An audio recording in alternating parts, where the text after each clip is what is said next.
Register number 5101 from Team C, Group C. I am the member of Kumari Arivial Peravai Young Scientist Program 2025-2026. Today I am here along with my family members to discuss on the topic how do mobile phone works, radio waves and transmitters. Daily life la common use பண்ற mobile phone எப்படி work ஆகுது தெரியுமா? அத பத்தி பார்க்கலாம். For example, நான் நேத்துக்கு ஸ்கூலுக்கு போகல.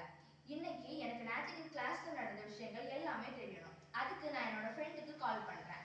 ஃபோன் வந்து ரிங் ஆகுது. அவங்க எடுத்து அட்டெண்ட் பண்ணிட்டு ஹலோ அப்படின்னு சொல்றாங்க. அந்த ஹலோன்னு சொல்ற வேர்ட்ல தான் இந்த மொத்த ப்ராசஸ்மே ஸ்டார்ட் ஆகுது. நம்ம பேச பேச நம்ம ஃபோனுக்குள்ளால இருக்க மைக்ரோஃபோன் வந்து இது எல்லாத்தையுமே எடுத்து எலக்ட்ரானிக் சிக்னல்ஸா மாத்தி அதை வந்து பைனரி கோட்ஸா கன்வெர்ட் பண்ணுது. பைனரி கோட்ஸ்னா ஜஸ்ட் 1 and 0. பைனரி கோட்ஸா கன்வெர்ட் ஆனது நெக்ஸ்ட் வந்து ரேடியோ வேவ்ஸா ட்ரான்ஸ்ஃபர் ஆகி நம்ம ஃபோன்ல இருக்க குட்டி ஆண்டனாவிலே இந்த சிக்னல் வெளியில வருது. நம்ம ஃபோனோட ஆண்டனா அவ்வளோ பவர்ஃபுல் கிடையாது இந்த சிக்னல்ஸை ரிசீவரோட ஃபோனுக்கு கொண்டு போறதுக்கு. அதனால தான் செல்போன்ல செல் டவர் அப்படின்றத ஒன்று வந்து இன்வென்ட் பண்ணி எல்லா ஒரு ஹெக்ஸகானிக் பார்டருக்குள்ளால ஒரு செல் டவர் மாதிரி வச்சிருக்காங்க. நம்ம எந்த ஹெக்ஸகானிக் பார்டர்ல இருக்கோமோ அந்த ஹெக்ஸகானிக் பார்டர்ல இருக்க செல் டவருக்கு நம்ம மொபைல்ல ஆண்டனால இருந்து வெளியில வர டவர் ரேடியோ வேவ்ஸ் வந்து இந்த டவருக்கு வந்து சிக்னலா போய் சேருது.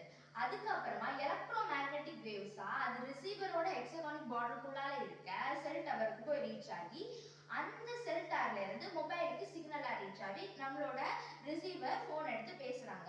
இதுதான் ப்ராசஸ். இந்த ப்ராசஸ்ல தான் மொபைல் போன் இப்படிதான் ஒர்க் ஆகுது. இது இப்படி பண்றதுனால தான் நம்மளால போன் வந்து பேச முடியுது. அக்கா எனக்கு ஒரு டவுட். இப்ப ஒரே நேரத்துல கொஞ்சம் நிறைய பேர் ஃபோன் பண்றதுன்னு என்ன ஆகும்?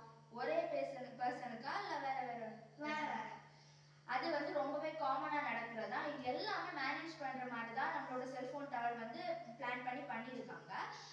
ஒரு சில ரொம்ப டிராஃபிக்கா இருந்துச்சுன்னா டிலேஸ் ஆகலாம், கொஞ்சம் பிரேக் ஆகலாம். அது தவிர்த்து வேற எதுவுமே நடக்காது. இந்த ப்ராசஸ் எல்லாம் நடக்க எவ்வளவு நேரம் ஆகும்?